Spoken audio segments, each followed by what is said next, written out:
안녕하세요. 한국의 문화와 역사를 전 세계에 널리 알리고 있는 서경덕 교수입니다. 요즘은요, K컬처가 세계에 많이 알려져서 국가적인 위상이 점점 높아지고 있습니다.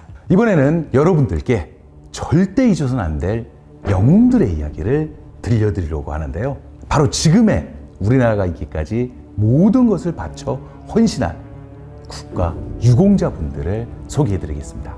우리 곁에 계시지만 지금까지 관심을 많이 갖지 못하고 또 잊고 지내기도 한 분들이 많은 것 같습니다.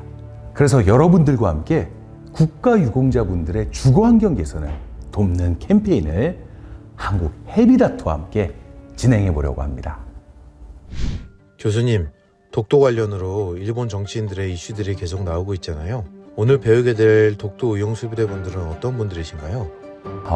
일본 우익 정치인들이 지금도 독도를 분쟁 지역화하기 위해서 혈안이 돼 있습니다. 그런 모습을 볼 때마다 저도 참 뒷목을 잡을 때가 많이 있는데요. 오래전부터 그들은 끊임없이 이 독도에 관련된 분쟁 지역화를 하기 위해서 도발을 서슴지 않았습니다. 하지만 그럴수록 우리가 이분들의 이름을 꼭 기억해야만 합니다. 분명하게 말씀드리자면 독도는 삼국시대부터 우리나라의 영토라는 증거가 아주 넘쳐납니다. 그리고 지금도요, 여전히 우리나라의 영토이고요. 군인도 아니었던 평범한 청년들이 어떻게 기적을 만들었는지 지금부터 하나씩 짚어보도록 하시죠. 1947년 조선 산악회는 독도의 조선 울릉도 남면독도라는 표목을 설치해서요, 우리나라의 영토임을 증명했습니다. 그런데요, 일본 순시선이 자꾸 독도에 정박해가지고 우리나라의 표목을 불법으로 제거를 했고요. 그래서 일본식 표목을 설치하고도 독도는 일본 땅이라고 주장을 하게 됩니다. 그리고 무장한 채 독도에 들어오는 일본 순시선들과 잦은 불법 행위가 울릉도 어민들의 이야기를 통해 홍순칠 대장의 귀에 들어오기 시작했습니다. 홍순칠 대장을 비롯한 독도 의용수비대 구성원들은요, 대부분 울릉도에 살고 있던 상위 군인이었습니다. 6.25 전쟁 당시 부상을 입어 전역했던 이분들과 청년들이 의기투합을 해서 독도를 지키기 위해 자진해서 나서게 된 것입니다.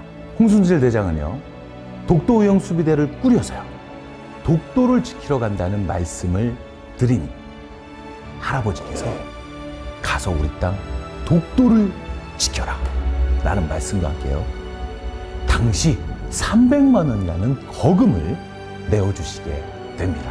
홍순칠 대장은 집안의 재산을 모두 털어서요, 사제 무기와 망원경 등을 마련하게 되고요. 그리고 대가 없이 우리 영토를 지키겠다고 나선 대원들과 함께 경찰국에 신고를 한 뒤 드디어 1954년 4월 20일부터 독도를 지키기 시작했습니다. 하지만 현실은 너무 가혹했던 걸까요? 당시 그들에게 일본군을 물리칠 대포와 학문조차도 없었습니다. 그래서 이분들의 지혜가 여기서 발휘되는데요. 통나무를 깎아서요, 검게 칠해서 바위 틈에 배치한 거죠. 바로 가짜나무 대포를 만들었던 겁니다.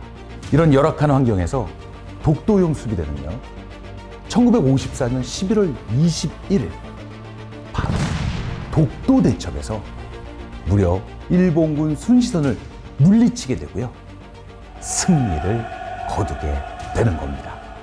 멀리서 보면 목대포가 진짜처럼 보이니까요, 일본 순시선들은요, 중화기가 배치된 줄 알고 도망쳐버렸던 거죠.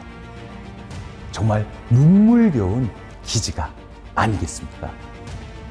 진짜 말 그대로 맨몸으로 맞서신 거네요. 맞습니다. 그뿐인가요? 일본의 지속적인 표목 방해를 처단하기 위해서요, 정과 망치를 들고 거친 암벽을 기어 올라가서 독도 동도에 한국령 세 글자를 새기게 됩니다. 더 이상 일본군의 힘으로도 뽑히지 않을 표시를 직접 암벽에 새겨 우리의 땅이라는 것을 증명한 것입니다. 사비를 털어 식량을 사게 되고요.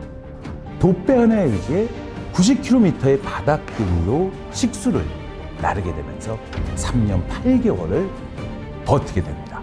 국가가 시킨 게 아니라 우리 땅, 내 집 앞바다를 지키겠다는 그러한 일념뿐이었던 겁니다. 이런 얘기를 들으니까 온몸에 소름이 돋는 것 같은데 직접 가서 보고 싶네요. 실제로 울릉도에 가면요, 독도 의용수비대 기념관이 정말로 잘 되어 있습니다. 그곳에 가서 이분들이 지켜낸 역사를 직접 두 눈으로 확인해 보는 것만으로도 우리에게 정말 소중한 경험이 될 것입니다. 그럼 청년분들은 지금 어떻게 지내고 계신가요?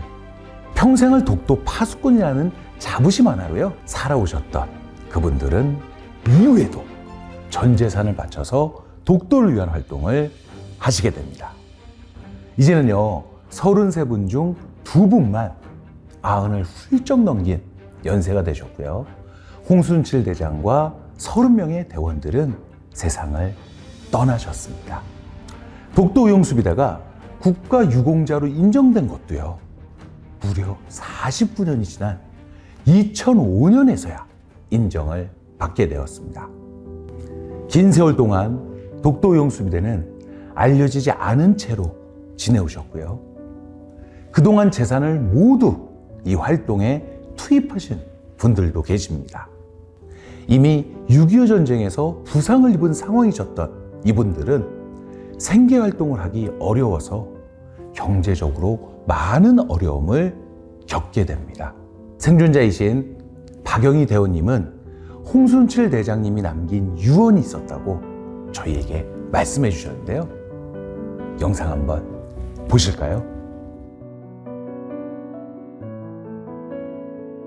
홍 대장이 54세 젊잖아요. 세상을 떠나서요.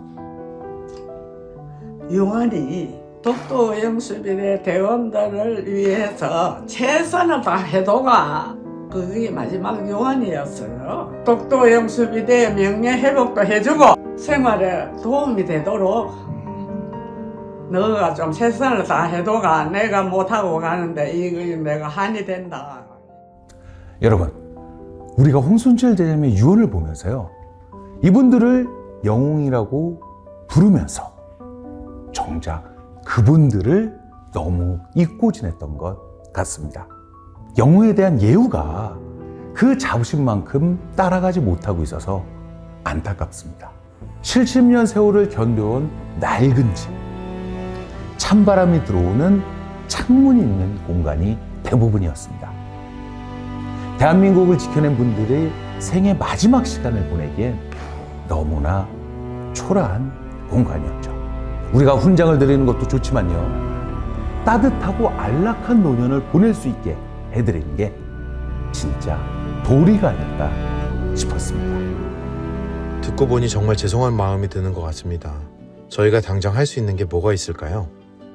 이번에 두 분의 대원님께 다시 젊었을 때로 돌아가도 독도를 지키는 일 하시겠냐, 후회하지 않으시냐고 여쭤봤더니 한 분은요 당연하지, 우리 땅인데 독도를 지키러 가야지 라고 말씀하셨습니다. 너무 힘들었지만 우리가 독도를 지켜서 독도가 지금 우리 땅이 되니 후회가 되지 않는다 라고 말씀하시더라고요. 영웅들은 여전히 나라와 독도를 향한 마음을 꺾지 않았는데 이제 우리가 이분들의 공을 알리고요 예우해야 할 차례라고 생각합니다. 그분들의 편안한 안식처를 만드는 일을 저희도 함께 할 수 있는 걸까요? 그렇습니다.